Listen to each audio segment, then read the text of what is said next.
Why does this have such a bad quality? Huh?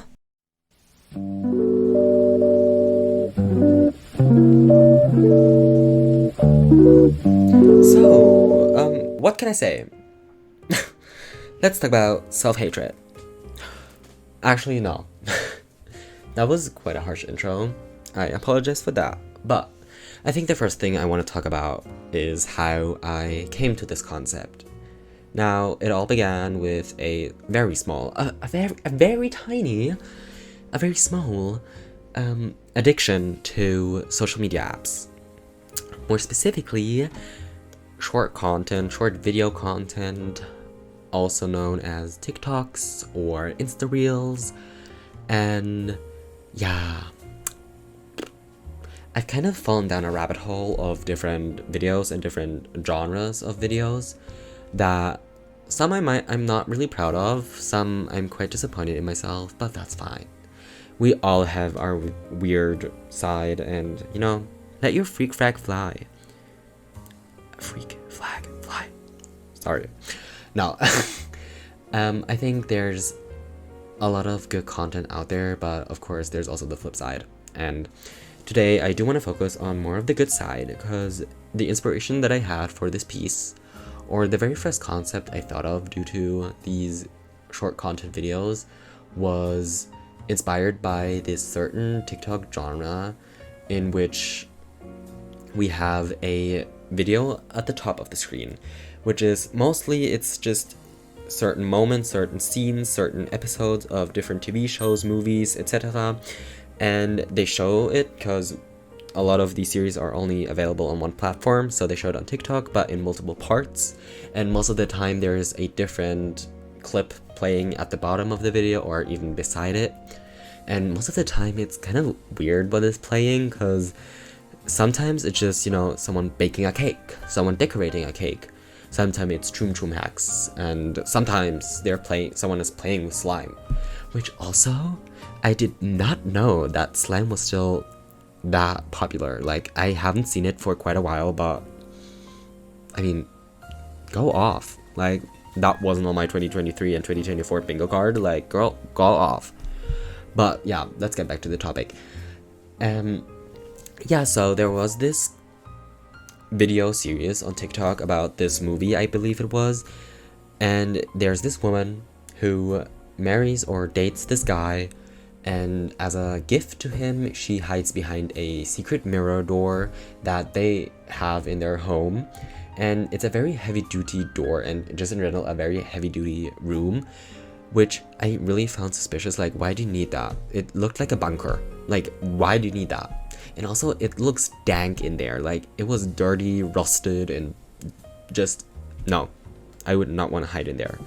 But she did hide in there, and you can only open it from the outside with the key. So she left the key on the bed, hoping her man would see it and understand to open the mirror and let her out with her beautiful outfit on. But of course, the man did not understand. I mean, what do we expect? He's just a man.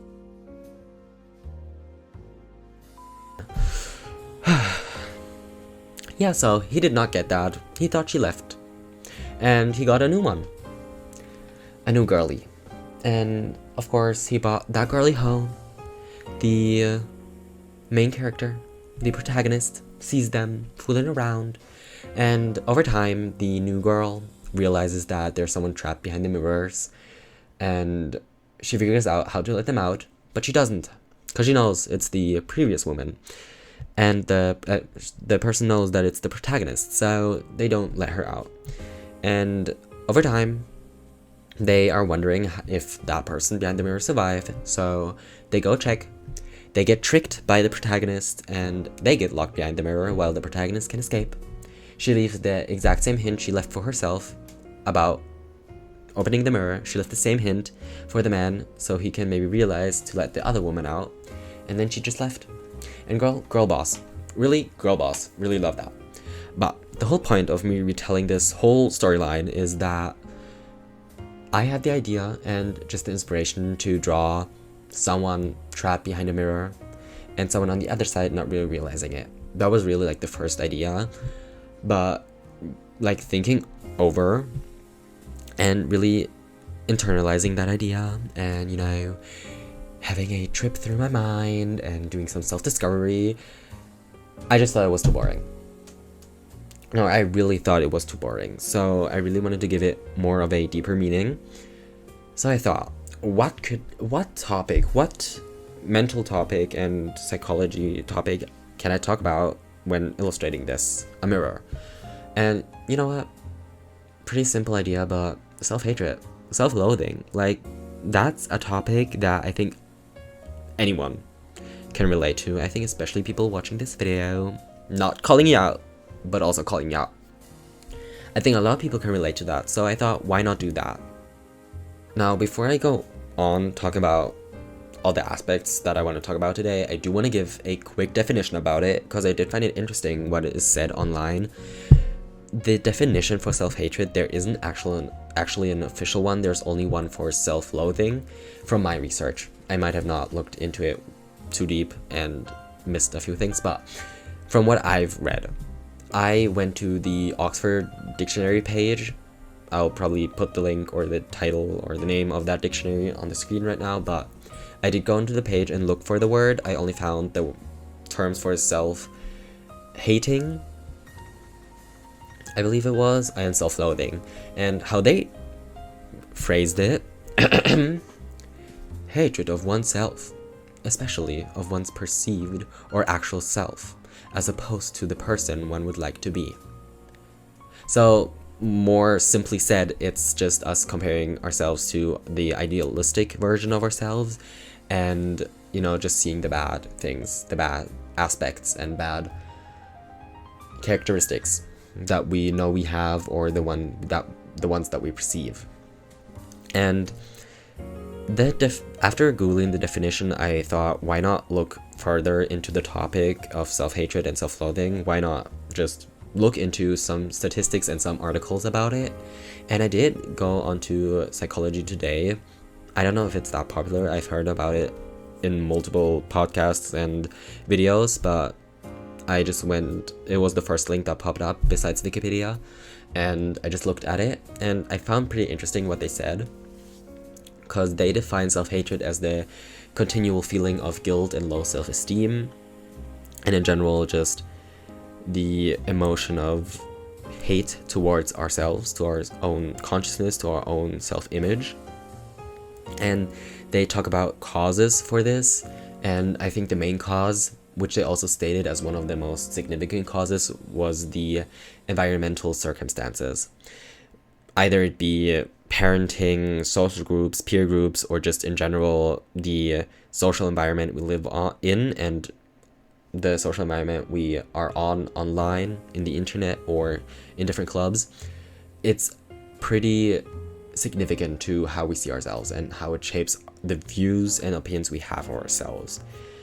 When thinking about, you know, family or peer groups, I definitely think of hypercritical and strict parenting, and also the perfectionism that we also carry in ourselves whilst comparing ourselves to people who might be more progressed in a certain skill. And all of those definitely shape how we see ourselves and definitely shape how we talk to ourselves, which I think to some people, they don't realize that even just, like, you know, jokingly saying something to ourselves can manifest into a real thought and into a real opinion. Other causes are also mentioned, like mistakes in daily tasks or social settings such as work or school. I think especially school is a very big part of it, because everything we do is graded, everything we do is looked at critically, and everything we do is rated to some capacity. And I think that's pretty harmful, especially for young kids, because they learn that only other people can decide if the things you're doing is good or well thought out, and there's no actual, like, self-perception of the things we do. We always trust other people to tell us if it's good or not. So I think definitely those social settings really shape how we see ourselves. And as I've mentioned, comparison to other people and to seemingly better living situations is definitely also a big factor. And of course, past traumas and experiences will always influence our future and how we act and how we treat ourselves at the end of the day. Now, at the end of the article, they did mention how self-hatred, self-loathing can be possible sign or first possible signs of depression. Whilst I wouldn't disagree, I'd also say it's not always directly depression. It's definitely part of it, and it's definitely very significant to the topic, but I wouldn't always say self-hatred immediately means depression. But I mean, it's always up to anyone to actually define that for themselves and to think about it critically, which I do endorse. Like, think about what people say, even in school or other social settings. Really think about it and form your own opinion about it. But talking about personal points, I mean, self-hatred and loathing is just something we all do. It's human.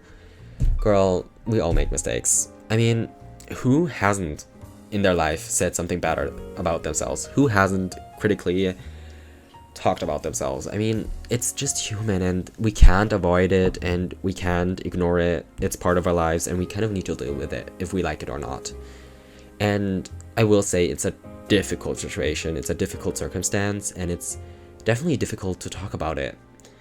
I mean, I think especially in the social setting we do find ourselves nowadays, it is quite difficult. I mean, yeah, there in social media and on many social platforms, the importance of self-love and self-care has definitely increased. There's a lot more people advocating for that, for those aspects and for those actions that we need to take to actually love ourselves, and I think that's beautiful. I think that's really one of the benefits of having social media.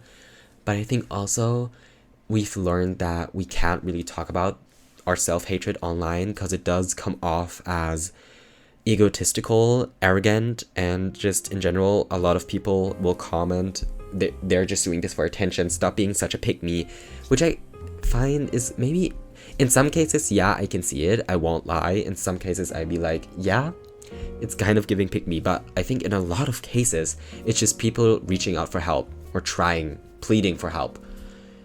And I think it's sad that many people can't accept that and instead really put those people down, even if they know that person, the affected person, is already putting themselves down enough. So I think it's just a very harmful action. So yeah, I think it's difficult to talk about it. And even in own family situations, a lot of times people can't talk about it, and it's just sad. And I mean, it also depends on, you know, how open you are and how willing you are to talk about it, because I know a lot of people who aren't willing to talk about it, either it be due to past traumas or past experiences, or it just being them in general, or just something they're used to. I think a lot of people just keep to themselves about it and deal with it by themselves, which can lead to more harm. Some people are able to overcome this problem, or not really this problem, but this aspect of life, and some just fall deeper into that self-hatred. And I also think it's hard to get out of self-hatred or stop doing it, because we do not have any other voice telling us, no, that's not correct, that's not true. And I think it's hard because we only have that one-sided opinion of ourselves that we tell ourselves, that we manifest in our mind, that we just consistently put on ourselves, and it's very straining. It's very bad for our self-esteem and for our motivation. A lot of people get burnout through that, and they really can't properly work or can't work at their full potential, which is just, in my eyes, depressing. Like, why do we do that? But as I said, it's human. And I'll also say it's kind of like the first steps of self-harm. Either it be, you know, trying to move on into the next life, or just in general harming oneself. I think that's kind of the first step, like saying, hey, I don't like who I am. And that's like the first step to someone falling deep into that self-hatred and self-loathing. And yeah, so that's how I got to this second concept. in the sense that there's this image, this self-image, self-esteem, this different person we have in our head about ourselves that is trapped behind that mirror. Every time we look in the mirror, we see that person, we see that bad image. And I wanted to draw the perspective of that person, of that consciousness that we put behind that mirror. I wanted to draw their perspective. They can't see themselves. They can only see the person that's on the outside, that's living the life and is free to roam the earth. And on the flip side, also they're only able to be seen by the person that's on the outside. So us, the ones that keeps on criticizing them and really harming them. And that's what I wanted to show as well. We have the first person view of that consciousness, and they're trying to break out. They're trying to get out of that mirror. They scratch into the frame of that mirror words like help or let me out, and they're just trying to free themselves from being hurt the whole time, and thinking into what that could mean in the more real meaning is that we are ourselves.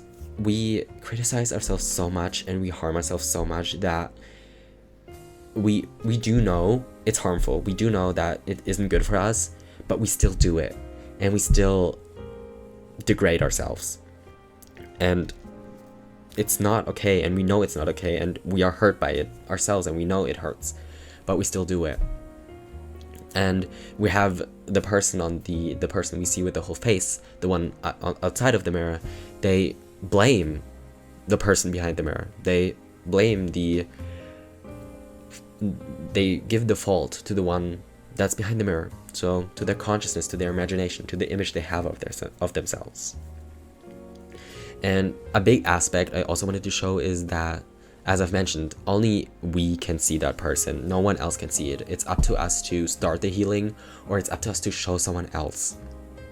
At the end of the day, let that consciousness out of the mirror and into our own heads, and that we can love ourselves. And that we can stand with the opinions and with the faults, but also with the good things that we have. And that we can realize that we are just human. And I think what I'm trying to just put out there is that make mistakes, learn from them, grow from them. Like, grow up, make some mistakes, just make them, because we have one life, as many believe, and I think we just need to enjoy it.